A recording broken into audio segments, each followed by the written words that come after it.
ಗುರುದತ್ತಾಯ ನಮಃ. ನಮಸ್ಕಾರ ಸ್ನೇಹಿತರೆ, ಮಹಾಯೋಗಿ ಜ್ಞಾನತಾಣ ಯೂಟ್ಯೂಬ್ ಚಾನಲ್ಗೆ ತಮ್ಮೆಲ್ಲರಿಗೂ ಸ್ವಾಗತ. ಈ ದಿನ ಈ ವಿಡಿಯೋದಲ್ಲಿ ನಾನು ನವಗ್ರಹಗಳಲ್ಲೇ ಅತ್ಯಂತ ಶುಭ ಗ್ರಹ ಗುರುಗ್ರಹ ರಾಶಿ ಬದಲಾವಣೆಯಿಂದ ದ್ವಾದಶ ರಾಶಿಗಳ ಮೇಲೆ ಆಗುವ ಪ್ರಭಾವ ಮತ್ತು ಫಲಗಳನ್ನು ತಿಳಿಸಿಕೊಡ್ತೇನೆ. ಇದೇ ತಿಂಗಳು ಏಪ್ರಿಲ್ 13ರಂದು ಗುರುವು ಕುಂಭರಾಶಿಯಿಂದ ಮೀನರಾಶಿಗೆ ಪ್ರವೇಶ ಮಾಡ್ತಾ ಇದ್ದಾರೆ. ಮೀನರಾಶಿಯಲ್ಲಿ ಒಂದು ವರ್ಷ, ಅಂದರೆ ಮುಂದಿನ ವರ್ಷ ಏಪ್ರಿಲ್ 2023ರವರೆಗೂ ಮೀನರಾಶಿಯಲ್ಲಿ ಇರ್ತಾರೆ.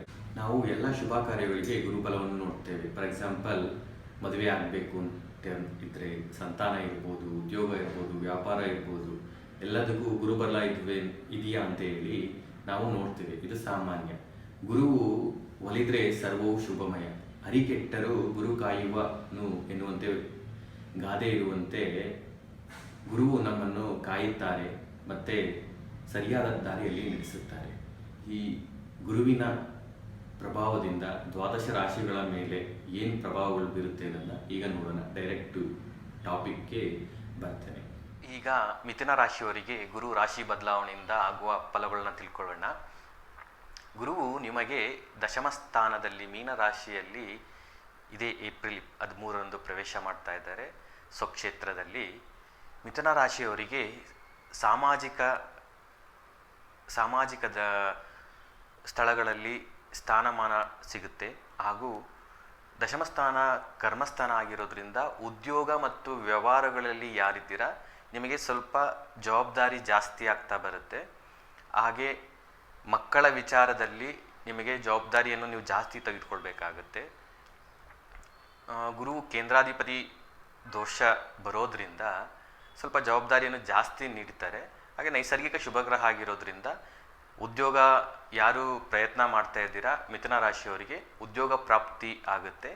ಮತ್ತು ವ್ಯಾಪಾರ ಯಾರು ಪ್ರಾರಂಭ ಮಾಡಬೇಕು, ಒಂದು ಜೀವನೋಪಾಯಕ್ಕೆ ಏನಾದರೂ ಮಾಡ್ಕೋಬೇಕು ಅಂತ ಇದ್ದೀರಾ ಅವರು ಏಪ್ರಿಲ್ 13ರ ನಂತರ ಗುರುಬಲ ಬರೋದ್ರಿಂದ ನೀವು ಪ್ರಾರಂಭ ಮಾಡ್ಬೋದು. ಗುರುವಿನ ಪಂಚಮ ದೃಷ್ಟಿ ತನ್ನ ಉಚ್ಚ ಕ್ಷೇತ್ರವಾದ ಕಟಕ ರಾಶಿಯ ಮೇಲೆ ಬೀಳ್ತಾ ಇದೆ. ಸೊ ಕಟಕ ರಾಶಿ ನಿಮಗೆ ಧನಸ್ಥಾನವಾಗಿರೋದ್ರಿಂದ ನಿಮಗೆ ನಿಮ್ಮ ವೃತ್ತಿಯಲ್ಲಿ ಮತ್ತು ವ್ಯಾಪಾರದಲ್ಲಿ ಧನ ಅಭಿವೃದ್ಧಿ ಆಗುತ್ತೆ. ಹಾಗೆ ಕುಟುಂಬದಲ್ಲಿ ಒಂದು ಸಾಮರಸ್ಯ ಬರುತ್ತೆ. ಕುಟುಂಬದಲ್ಲಿ ಏನಾದರೂ ಮನಸ್ತಾಪಗಳು ವೈಮನಸ್ಸುಗಳು ಇದ್ದರೆ ಅದೆಲ್ಲ ತೀರಿ ಹೋಗಿ ಸಾಮರಸ್ಯ ಉಂಟಾಗುತ್ತೆ.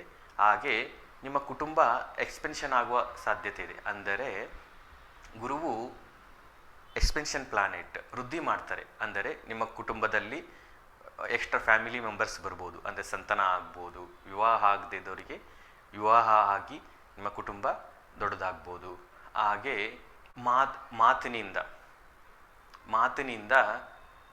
ಸರ್ವ ಜನರನ್ನು ನೀವು ಒಲಿಸ್ಕೊಳ್ತೀರ.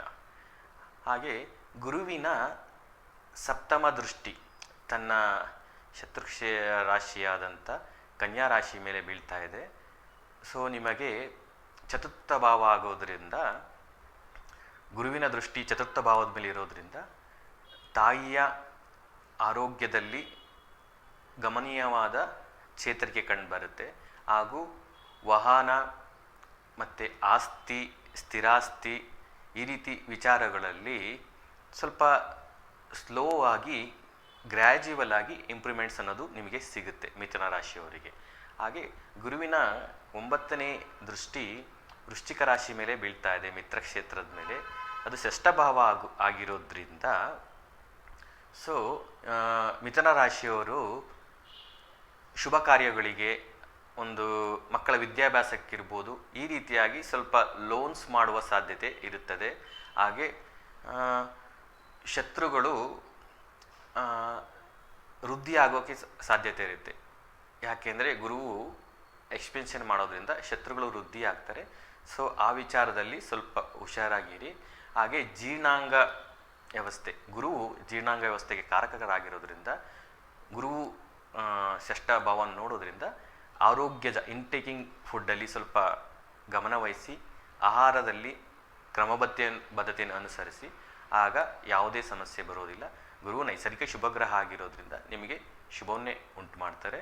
ಇನ್ನು ಹೆಚ್ಚಿನ ಶುಭ ಫಲವನ್ನು ಪಡಿಬೇಕು ಅಂತ ಹೇಳಿದರೆ ಮಿಥುನ ರಾಶಿಯವರು ಅಮ್ಮನವರು ಮತ್ತು ಗುರುಗಳ ಪೀಠ ಇರುವಂಥ ಕ್ಷೇತ್ರಕ್ಕೆ ಹೋಗಿ ಬನ್ನಿ.